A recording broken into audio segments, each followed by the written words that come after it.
COVID-19 is the disease caused by the virus Severe Acute Respiratory Syndrome Coronavirus 2, SARS-CoV-2. While it has a wide array of symptoms and attacks multiple organ systems, one hallmark of the disease is a severe respiratory infection. If present, patients could require mechanical ventilator assistance to maintain adequate oxygenation and ventilation. With supportive care and therapy, many may wean from the ventilator, others may not. The subset that cannot liberate may be a candidate for a tracheostomy, a surgically performed airway, to facilitate weaning.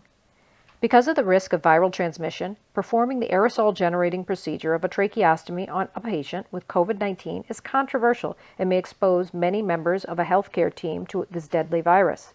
As such, focused preparation and rehearsal with a multidisciplinary team is essential to complete a tracheostomy in a technically flawless and expeditious manner. High-fidelity simulation can be a valuable tool for multidisciplinary preparedness in performing a high-risk COVID-19 tracheostomy. After approval of a Cleveland Clinic Hillcrest Hospital and an enterprise-wide COVID-19 selection for tracheostomy guideline and protocol, an American Heart Association AHA mannequin was modified to accommodate a porcine trachea to facilitate simulation of both open and percutaneous tracheostomy techniques. This is shown in Figure 1A, B, and C. Because of the inherent risk associated with the procedure, modifications to the tracheostomy steps, technique, and ventilator-related maneuvers were needed.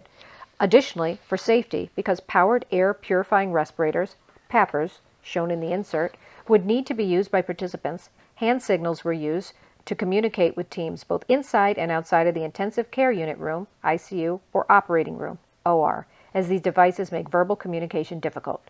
SimMan was initially used to simulate proper patient positioning for the tracheostomy in either a hospital bed, used or performed in the ICU, or OR table. We then exchanged the full-size simulator for the modified AHA simulator. In a multidisciplinary fashion, an in situ tracheostomy was performed after completing a pre-procedure checklist, shown in Figure 2A through E. During a post-procedure briefing, opportunities for improvement were identified and incorporated into subsequent simulation runs until all teams were satisfied with the complete process. To date, we have performed 4 tracheostomies on COVID-19 positive patients at Cleveland Clinic Hillcrest Hospital. We have utilized both the open and percutaneous techniques. Each has been a success from technical, multidisciplinary teamwork, execution, and patient outcome standpoints. To our knowledge, no known transmission of SARS-CoV-2 has resulted to personnel involved in these procedures.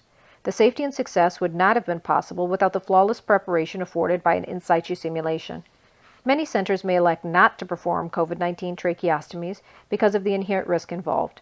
However, with the aid of simulation, a team can be quite prepared, which may mitigate some of the risk and ultimately improve patient care. With the ability to more safely perform these procedures, ventilator days, ICU, and hospital length of stays, and risk of nosocomial infections may decrease. In conclusion, we find that simulation is a valuable tool to enhance multidisciplinary preparedness when performing tracheostomies on patients with COVID-19.